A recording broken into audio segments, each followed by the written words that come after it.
Stop it! You're hurting me. Please. She pushed her pregnant daughter-in-law down the upstairs. The result will shock you. She pushed her pregnant daughter-in-law down the stairs. Not in anger, not by accident, but with a calm that came from long-hidden hatred. She believed no one was home. She believed the house was hers to rule. And she believed the fall would end everything quietly. What she didn't know was that someone was standing at the top of the stairs, watching. He had come home early. A man torn between loyalty and truth, between the woman who raised him and the woman carrying his unborn child. For years, she played the perfect mother. Soft voice, gentle smile, silent cruelty. And the girl she claimed to accept had been her target all along. Now a body lies broken below.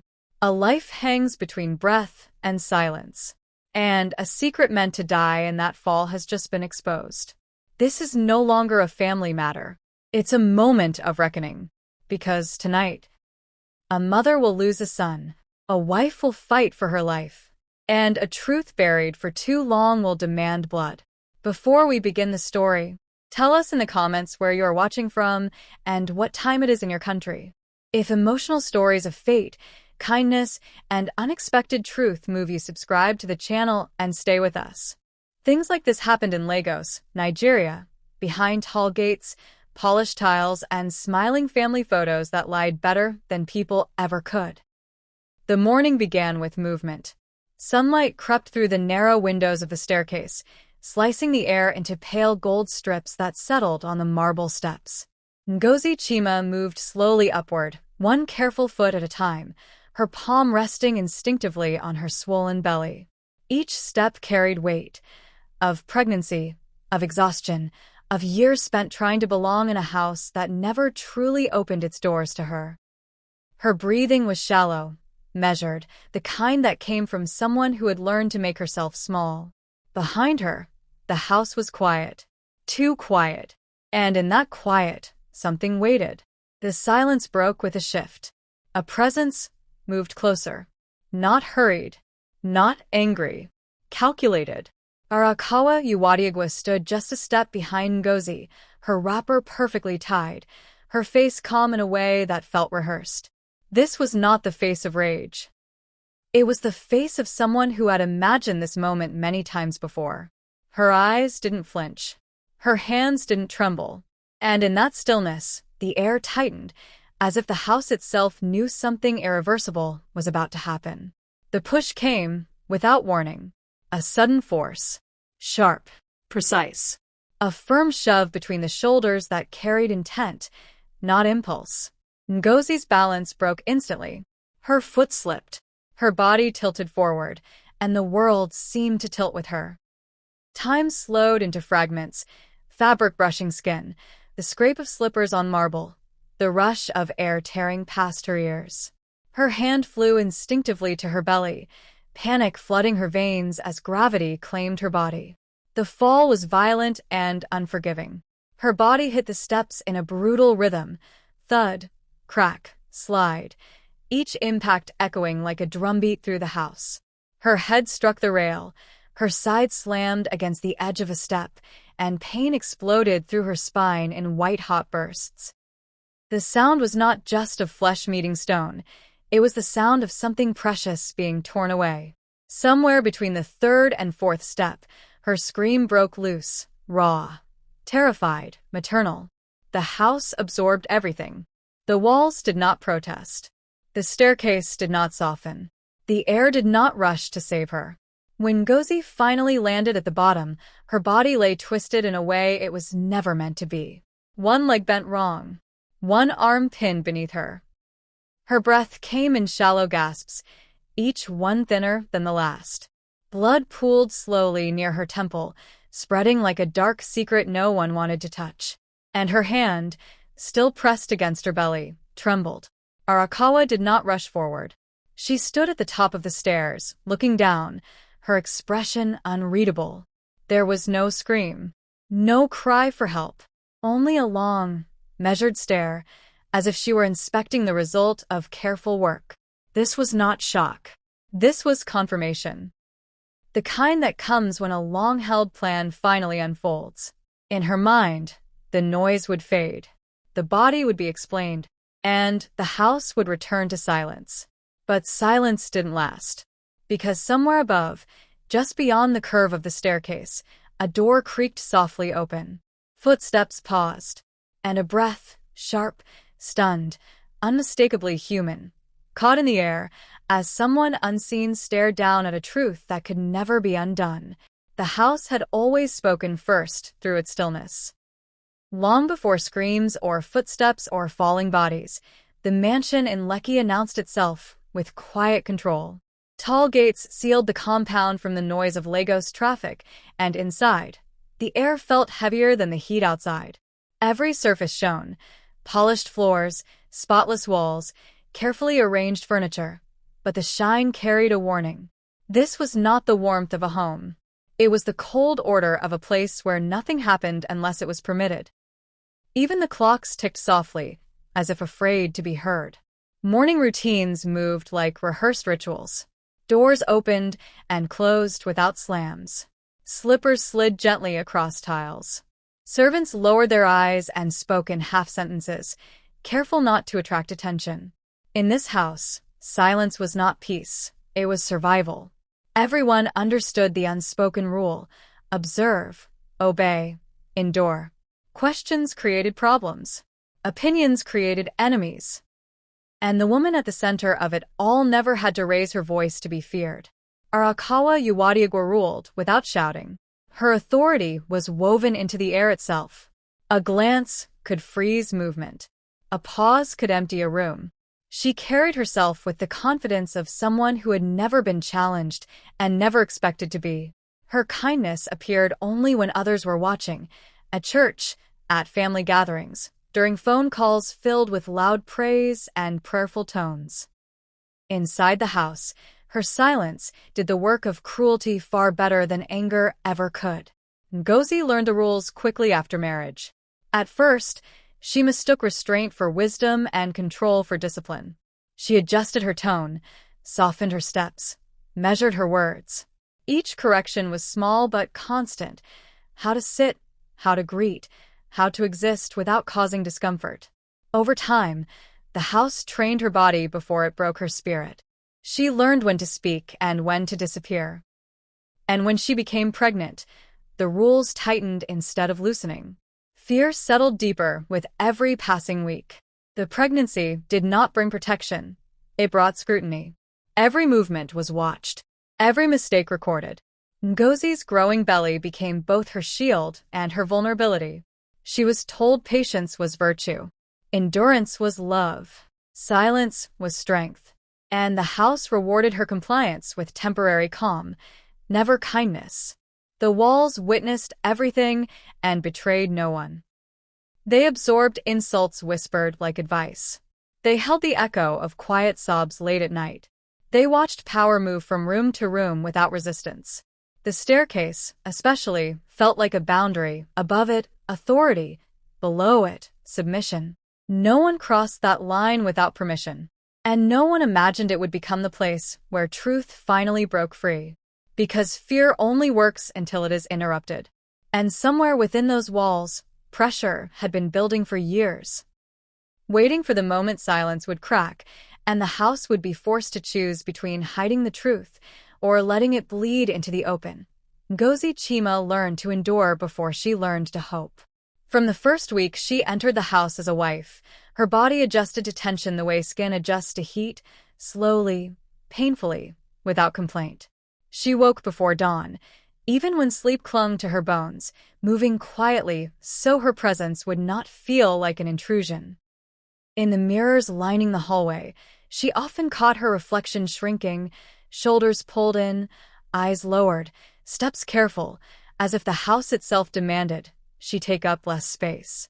Each day began with effort, and each night ended with relief that nothing had gone wrong. Pregnancy did not soften the house, it sharpened it. As her belly grew, so did the unspoken expectations. She was reminded constantly that she was carrying something precious, yet treated as though she herself was disposable. Every ache was dismissed as drama. Every request met with a look that questioned her gratitude. She moved slower now, breath heavier, body warmer, but the house offered no patience. Stairs still had to be climbed, floors still had to be crossed, and weakness, especially the visible kind, was quietly punished. Warnings came disguised as advice.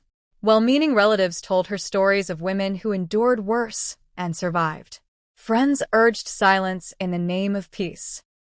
Elders praised her for being calm, for not talking back, for respecting her place. Each word sounded like care, but felt like a cage tightening. Ngozi swallowed discomfort the way one swallows bitter medicine, hoping it would pass, trusting it was for a greater good. She told herself the baby would change everything. She always did. Nights were the hardest. When the house slept, the silence grew louder. Ngozi lay awake listening to distant traffic, to ceiling fans humming, to her own heartbeat syncing with the life inside her. She imagined a future where her child would laugh freely, where love would feel light. Her hands rested protectively on her belly, tracing slow circles, whispering promises she wasn't sure she could keep. In those moments, fear softened into determination, but dawn always erased that strength. The cruelty was never loud, but it was constant. It lived in dismissive glances, in meals served last, in corrections made publicly and apologies never given. Arakawa's control didn't bruise the skin, it bruised the spirit. And because there were no marks to point to, no witnesses to confirm, Ngozi doubted herself more than anyone else. She questioned whether she was too sensitive, too weak, too demanding. That doubt became the sharpest weapon used against her. Her silence was mistaken for permission. Each day she endured without protest. The line of cruelty shifted closer. Boundaries dissolved. Respect evaporated. What began as emotional pressure slowly edged toward something darker, something irreversible. The house had learned that Ngozi would not fight back. And Arakawa learned that patience could be exploited until it snapped. Because endurance has a limit, even when love is involved. And on the day Ngozi climbed the stairs with her hand on her belly, moving carefully through a house that never loved her, she was carrying more than a child.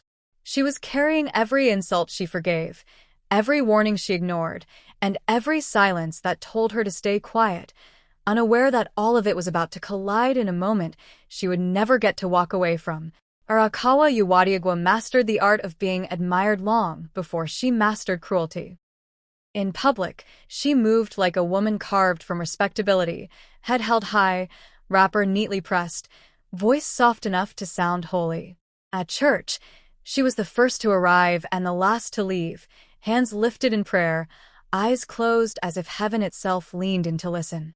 Neighbors spoke her name with approval. Relatives defended her without question. To the world, she was a pillar. To her son, she was sacrifice and strength wrapped in motherhood. And to Ngozi, she was a puzzle that never quite fit together. Her kindness worked best when it had witnesses.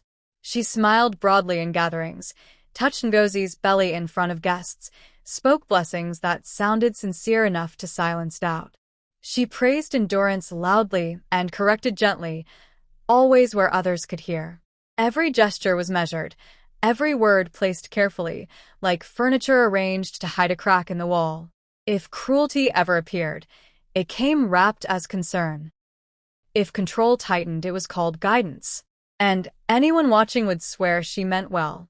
Inside the house, the mask loosened, but never fully fell. Arakawa's power lived in timing, not temper. She knew when to speak and when to withdraw, when to praise and when to ignore. She understood that withholding affection hurt longer than shouting ever could. Silence became her language of punishment, and Ngozi learned to feel its weight immediately. A meal skipped, a greeting unanswered, a task repeated until exhaustion. None of it left proof. All of it left scars. She believed authority was inherited, not earned. As the mother of Uwadiagwa Nam, she saw herself as untouchable, rooted too deeply to be questioned.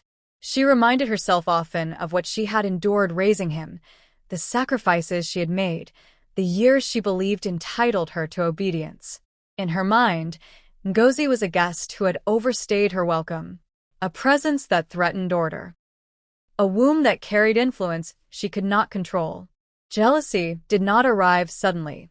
It fermented. It grew quietly as her son's attention shifted, as concern moved from mother to wife, as the future stopped revolving around her. Each doctor's visit Ngozi attended, each protective glance Nem offered his pregnant wife, felt like something being taken. And Arakawa did not know how to lose gracefully. Control had always been her currency. Without it, she felt invisible. She told herself stories that made cruelty feel justified, that she was protecting her son, that she was preserving family honor, that she knew better because she had lived longer. These stories became shields against guilt, allowing her to rehearse harsher thoughts without flinching. In her mind, removing Ngozi was not wicked, it was necessary. And necessity, she believed, answered to no one. Because the most dangerous people are not the ones who look evil. They are the ones everyone trusts. The ones whose hands have blessed and punished with equal calm. And as Arakawa stood behind Ngozi on the staircase that morning, her face composed, her breath steady, she was not acting on impulse. She was completing a decision she had been quietly making for far longer than anyone ever imagined. The plan began with certainty. Arakawa woke that morning with a calm that felt earned, not accidental. The house would be empty soon. The routine was predictable. Drivers dispatched, gates closed, errands running like clockwork. Lagos traffic would swallow everyone else. In that window of quiet, the staircase waited, polished and unforgiving, a narrow corridor where outcomes could be explained away as fate. She believed in timing the way others believed in prayer. Timing, she knew, could erase guilt. She moved through the house with deliberate ease. Each step was light, unhurried, as if she were simply passing through another ordinary morning. The wrapper hugged her waist neatly. Her sandals made almost no sound on the tiles. She listened, not for voices, but for absence. No television. No footsteps. No laughter. The house answered with silence, and she accepted it as permission. In her mind, silence meant safety. She framed the moment before it arrived. A fall could be explained. Pregnancy made women clumsy, people said. Stairs were dangerous. Accidents happened in big houses. She imagined the reactions. Shock, pity, whispered prayers. She imagined herself grieving properly, holding her chest, shaking her head. She rehearsed restraint. Emotion, she knew, should be rationed carefully. Too much would raise questions. Too little would look cruel. She waited for the right position. Ngozi was already climbing, slow and careful, the way Arakawa preferred her, cautious, obedient, predictable. From behind, the younger woman looked smaller than ever, her back curved protectively around the life she carried. Arakawa closed the distance by one step, then another, measuring space and angle with the precision of someone arranging furniture. This was not rage. This was geometry. She convinced herself it was mercy. In her private reasoning, endings were kinder than prolonged discomfort. She told herself the house needed peace, and peace required removal. She told herself she had warned enough, endured enough, prayed enough. The words came easily because they had been practiced in her head for months. When belief hardens, it stops asking questions. She chose the moment and committed to it. The push was brief, an economy of motion. A firm placement of both hands, a forward thrust, and then withdrawal. No hesitation. No gasp. Just action followed by stillness. The sound that followed, the first impact, was louder than she expected. It echoed longer than she planned. Her breath caught for half a second, then settled. Control, she reminded herself, meant not reacting. She did not look away because she believed she was alone. From the top of the stairs, she watched the aftermath with clinical attention, already sorting the next steps in her mind. Call for help. Feign shock. Perform concern. She believed the house had kept her secret, the way it always had. What she didn't account for was interruption, the kind that arrives quietly, without warning, and turns certainty into exposure. The interruption came as sound before shape. A soft creak cut through the aftermath, faint but unmistakable, the kind that did not belong to the settling of wood or the sigh of a house. It came from above, from the narrow hallway that curved toward the staircase. The air shifted, thickened, as if it had been holding its breath and finally released it. Arakawa's posture stiffened by instinct alone. Something had changed. Something she had not planned for had entered the frame. Uwadiagwa Nam arrived without announcement.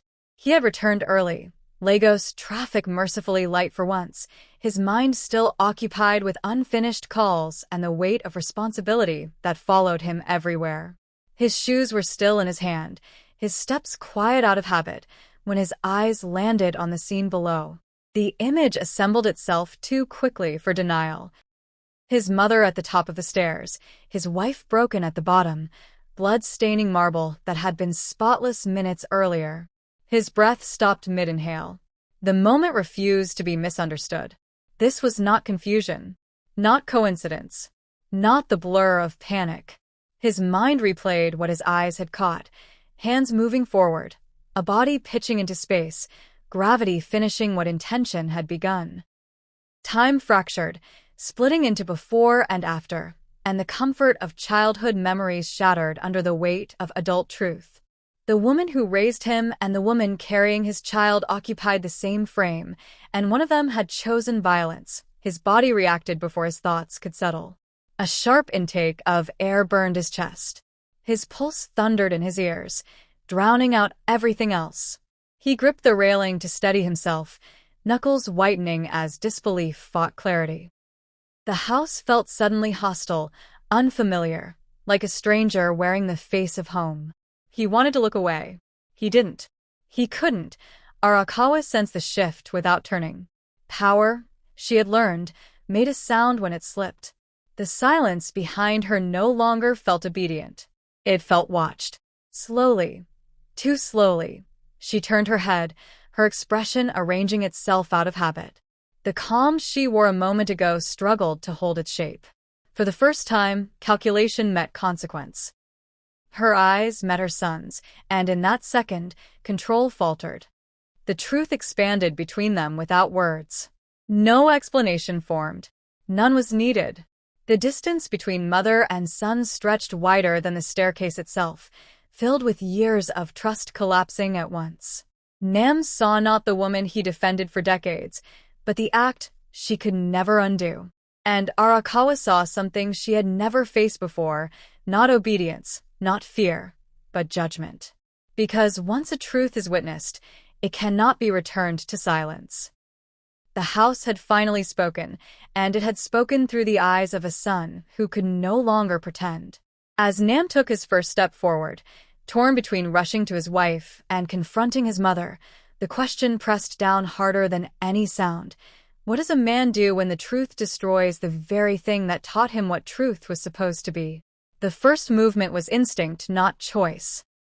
Uwadiagwa Nam's body leaned forward, pulled by panic and love toward the crumpled form at the foot of the stairs. His legs tensed, ready to run, but his feet did not move. Something heavier than shock rooted him in place. The air felt thick, pressing against his chest, forcing him to breathe in shallow bursts. In that pause, his entire life rearranged itself. Childhood memories rose uninvited, his mother's hands guiding him, her voice correcting him, her presence defining right and wrong. Those memories now stood shoulder to shoulder with what he had just seen, and neither would yield. His eyes moved between two truths that refused to coexist. Ngozi lay motionless except for the faint tremor of her fingers, her body twisted in pain, her breath uneven and frighteningly light. Blood darkened the marble beneath her, spreading slowly, deliberately, like a stain that would not be scrubbed away. Above her stood Arakawa, still upright, still composed, her face working hard to return to something familiar. Nam's mind searched desperately for an explanation that would protect both women. It found none. Loyalty pulled him backward while responsibility dragged him forward. For years, he had been taught that honoring one's mother was sacred. Disobedience was shameful. Questioning was dangerous. That teaching sat deep in his bones, heavier than logic. But another pull rose to meet it. The quiet, undeniable knowledge that Ngozi carried his child. 2 lives depended on what he did next. Silence suddenly felt like betrayal. Speaking felt like exile. His chest tightened as fear took a new shape. This fear was not of loss alone, but of becoming someone he did not recognize. If he defended his mother, he would have to erase what his eyes had seen. If he protected his wife, he would have to dismantle the foundation of his family. Either path demanded sacrifice. There was no neutral ground. The staircase between them felt like a line he could never uncross. Arakawa watched him carefully, reading hesitation like weakness. She had known her son long enough to recognize his pauses, his tells. She trusted the years she had invested in obedience, the lessons drilled into him about respect and silence. She believed she could still steer this moment if she moved carefully enough. But something in Nam's face unsettled her. An unfamiliar hardness, a distance she could not bridge with authority alone. Ngozi's body answered for her when she could not. A low, broken sound escaped her throat, barely audible, but sharp enough to slice through the tension. It was not a cry for help. It was a reminder of consequence. Nam's gaze snapped back to her, and with it came clarity he could no longer delay. The cost of waiting had already been paid in blood, because some moments do not allow compromise. As Nam finally stepped forward, his heart pounding with dread and resolve, the question that had haunted him since the interruption grew heavier. Would he protect the truth that could destroy his family, or preserve a lie that could cost 2 lives everything? The sound of urgency shattered the house before words ever could. Nam's movement finally broke the paralysis, his steps rushing down the staircase in uneven bursts, slipping once on the polished marble slick with blood. The house that once thrived on silence now echoed with disorder, hurried footsteps, rattling railings, the sharp intake of breath that came from realizing help might already be late. With every step he took, the truth expanded, filling corners that had been carefully kept dark for years. Ngozi's body told a story no excuse could erase. Her breathing came shallow and uneven, chest rising with effort, falling with fear. One side of her face was already swelling, her eyes fluttering open and shut as if fighting to stay anchored to the world. Her hand still rested on her belly, fingers curling weakly, as if shielding the life inside her. The sight struck Nam harder than any accusation could. This was not clumsiness. This was damage done with intention. The house responded in whispers first. A door creaked open somewhere, then another. Servants appeared cautiously at the edges of hallways, drawn by the noise they had been trained to ignore. Eyes widened, hands covered mouths. No one spoke, but no one needed to. The image before them carried more weight than explanation. The fall had not only broken a body, it had fractured the story the house had told itself for years. Arakawa's control began to slip in real time. From the top of the stairs, she watched the scene rearrange itself without her permission. The calm she had practiced could no longer hold against the collective awareness forming below. Faces turned toward her, not with respect, but with confusion and doubt. The authority she wore like armor suddenly felt thin, its edges fraying under scrutiny. For the first time, silence did not serve her. Nam's voice cut through the tension like a blade. Short. Sharp. Unmistakable. It carried command, not panic, and everyone moved because of it. Someone ran for the car. Someone else reached for a phone. Action replaced hesitation, and in that shift, the balance of power tilted. Arakawa was no longer directing events. She was reacting to them. The house had chosen momentum over obedience. The lies collapsed without needing to be named. Years of carefully curated appearances, public prayers, gentle smiles, quiet authority, crumbled in the face of blood on marble and a pregnant woman barely conscious. No one asked what happened. No one needed to. The truth had arrived in the only language that could not be manipulated: consequence. And it stood there, undeniable, demanding acknowledgement. Because once a lie is exposed, it never falls alone. As Ngozi was carefully lifted, her body carried out of the space where silence once ruled, every step away from the staircase pulled another secret into the light. And as Arakawa stood alone above, watching her world rearrange itself without her consent, the question pressed forward with terrifying clarity: what else would finally surface now that the house could no longer pretend nothing had happened? The shift began quietly, the way all real power changes do. It started with eyes no longer dropping when Arakawa moved. Servants paused mid-step, unsure whether to continue obeying or simply watch. The house that once bent around her presence now hesitated, as if testing a new gravity. Night wrapped the compound in shadows, and under the dim lights, respect dissolved into observation. For the first time in decades, Arakawa was being looked at, not revered, not feared, but assessed. Whispers crept through the corridors like smoke. Low voices traveled faster than footsteps, slipping through open doors and half-closed windows. No one spoke directly, yet everyone understood. A fall was no longer just a fall. An accident no longer fit the shape of what had been seen. Each whisper carried fragments of truth, assembling a story Arakawa could no longer control. The house was telling itself something new, and it was not kind to her. Authority cracked in visible ways. Instructions were delayed. Orders were met with silence instead of speed. A glass of water placed on a table remained untouched, forgotten. These were small things, but together they formed a rebellion more cutting than noise. Arakawa felt it immediately. The absence of instant response, the delay that suggested choice had replaced fear. Power, she realized, was slipping through her fingers without a fight. Nam's presence sealed the transformation. He stood firm, not loud, not dramatic, but unmistakably unmoving. His posture alone signaled alignment, not with tradition, not with silence, but with truth. Servants watched him carefully, measuring where safety now lived. When he didn't look to his mother for permission, something fundamental shifted. The house had found a new center, and it was no longer her. Arakawa felt isolation descend like cold.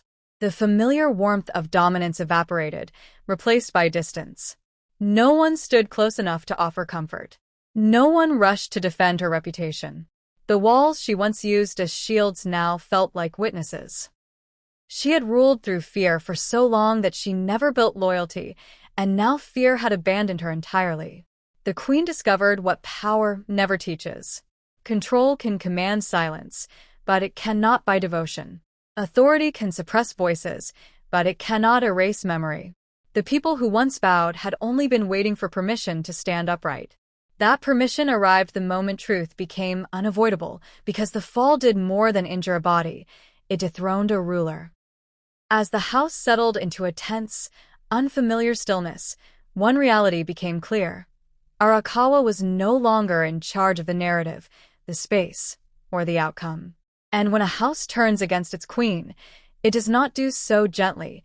It prepares for judgment that cannot be stopped. Justice did not arrive with noise. It arrived with inevitability. By the time the compound gates swung open, night had already settled over Lagos, thick and humid, wrapping the house in a tense stillness that felt nothing like the silence Arakawa once controlled. Headlights cut through the darkness, washing the walls with harsh white beams that exposed every crack, every stain, every hidden corner. The same house that once swallowed secrets now reflected them back, unable to hide what it had witnessed. Arakawa felt the shift before it fully formed. The air no longer bent around her presence. Servants avoided her eyes, not out of fear, but uncertainty. That was new. She stood upright, spine stiff, hands clasped as if posture alone could restore authority. But something essential had slipped away. Power, she realized too late, was never permanent. It only borrowed time. And that time had expired. Questions replaced obedience with brutal speed. Phones buzzed. Whispers turned into statements. Statements hardened into certainty. What had once been untouchable became discussable. The story she had prepared, accident, misstep, fate, never found a place to land. It dissolved before it could be spoken, crushed under the weight of what too many eyes had already seen. Truth did not argue. It stood. Nam watched karma work without celebration. There was no satisfaction in his chest, no relief. Only a hollow awareness that something irreversible was unfolding. He stood apart, arms crossed tightly, staring at the staircase, as if it were a courtroom itself. This was not revenge. This was consequence. And consequence moved without emotion, without apology, without mercy. Arakawa's past returned in fragments. Every moment she had dismissed. Every silence she enforced. Every warning she ignored. They rose now, not as memories, but as evidence. She felt smaller in her own house, surrounded by the weight of her choices pressing in from every side. Control had always protected her. Now it abandoned her completely. Karma asked nothing of her, only payment. No plea formed. No defense stood firm. The truth did not need her confession to exist. It only needed time, and time had been generous. The staircase that once promised secrecy now echoed with judgment, each step a reminder that what is pushed away will always return, with force. Because karma does not rush, but it never forgets. And as Arakawa stood under the harsh lights, stripped of narrative, stripped of power, one certainty settled in with chilling clarity. The fall she engineered to end everything quietly had only begun a reckoning that would dismantle her world piece by piece, leaving no room to hide. The hospital lights cut through the night like an interrogation. White, unforgiving, buzzing faintly above polished floors, they erased the softness of darkness and replaced it with truth that could not be avoided. In a private hospital in Lagos, machines hummed with mechanical patience, measuring seconds, counting breaths, translating fragile life into blinking lines. Ngozi lay still beneath the lights, her body wrapped in sterile sheets, her skin pale against the sharp blue of medical fabric. Tubes traced paths along her arms. Each rise of her chest looked like effort, not instinct. Time slowed into something cruel and elastic. Minutes stretched longer than hours as doctors moved with urgent precision, hands steady, faces unreadable. Nam stood just outside the room, his back against the wall, his palms damp, his heart pounding so loudly he wondered if anyone else could hear it. The smell of antiseptic clung to the air, sharp and clean, mocking the chaos inside him. Every second felt borrowed. Every breath felt conditional. The unborn life became the quiet center of everything. Monitors flickered, numbers rising and falling, telling a story no one spoke aloud. 2 heartbeats now occupied the room, one weak but stubborn, the other barely audible, fighting from a place unseen. Ngozi's body had become a battleground she never volunteered for. Her strength, tested for months in silence, was now measured in pulses and pressure readings. And still, she fought. Without words, without movement, holding on in ways only a mother could. Nam confronted the weight of delayed courage. Standing there, helpless, he replayed moments he had dismissed, tight smiles, swallowed tears, warnings softened into jokes. Each memory landed like accusation. Silence, he realized, had never been neutral. It had chosen a side. And now, that choice hovered over 2 lives struggling to remain in the world. Regret settled deep in his chest, heavier than fear, heavier than anger. Prayer arrived without ceremony. Not loud, not dramatic, just a desperate, quiet plea formed from exhaustion and guilt. Nam bowed his head, not to perform faith, but to beg for time. Time to make things right. Time for life to win. Time to undo what could never truly be undone. The hospital did not respond. It only waited. Outside the room, reality rearranged itself. Phones buzzed with updates. Family gathered in clusters, voices hushed, eyes avoiding one another. No one spoke Arakawa's name. No one defended her. All attention narrowed to the thin line between survival and loss. In that narrowing, priorities clarified with brutal honesty. Because sometimes survival is not the end of the battle, it is the beginning. As the machines continued their steady watch and the doctors exchanged looks that revealed nothing, one question hung unanswered in the sterile air. If Ngozi and her child survived this night, what kind of world would they wake up to? And who would finally be brave enough to protect them in it? Morning arrived without relief. The sun rose over Lagos the way it always did, bright, unapologetic, indifferent to human pain. Its light spilled through the hospital windows, revealing faces drained by sleepless hours and swollen eyes. Night had promised answers. Morning delivered consequences. Nothing could return to what it was before the fall, before the silence shattered, before truth forced itself into the open. The truth finally stood where excuses once lived. Doctors spoke in careful tones. Family members listened without interrupting. Survival, when it came, arrived fragile and conditional, wrapped in warnings and uncertainty. Ngozi's body had endured more than it should have. Her unborn child had fought harder than anyone expected. Life had held on, but just barely. And that thin survival line carried a demand. Things could not continue the same way. Nam accepted what loyalty could no longer protect. He stood straighter now, not because the pain had faded, but because avoidance had lost its power. The role of obedient son fell away, replaced by something heavier and more permanent. Protector. Witness. Accountable man. His choices would no longer be shaped by fear of conflict, but by the cost of silence. Some bonds, he realized, only survive when they are redefined. Arakawa faced a world that no longer bent around her. Stripped of authority, removed from control, she encountered the echo of her own actions everywhere she turned. The respect she once commanded had transformed into distance. The silence she weaponized now isolated her completely. No shouting followed her. No drama redeemed her. Only consequence remained, quiet, firm, unavoidable. The family reassembled under a different truth. There were no speeches. No forgiveness rushed forward to soften the moment. Only understanding, heavy and slow, settling into place. Some relationships fractured beyond repair. Others reshaped themselves painfully. Love survived, but it no longer looked the same. It was cautious, watchful, earned. Ngozi's survival rewrote the ending Arakawa planned. She did not rise triumphant. She did not seek revenge. Her victory lived in breath, in heartbeat, in the life still growing within her.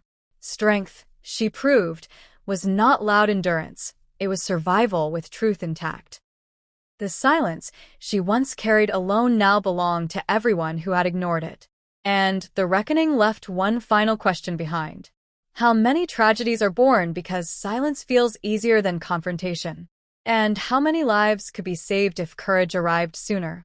Because in every house that looks peaceful from the outside, there is a staircase somewhere, and the choice to speak before someone is pushed is the only thing that decides how the story ends.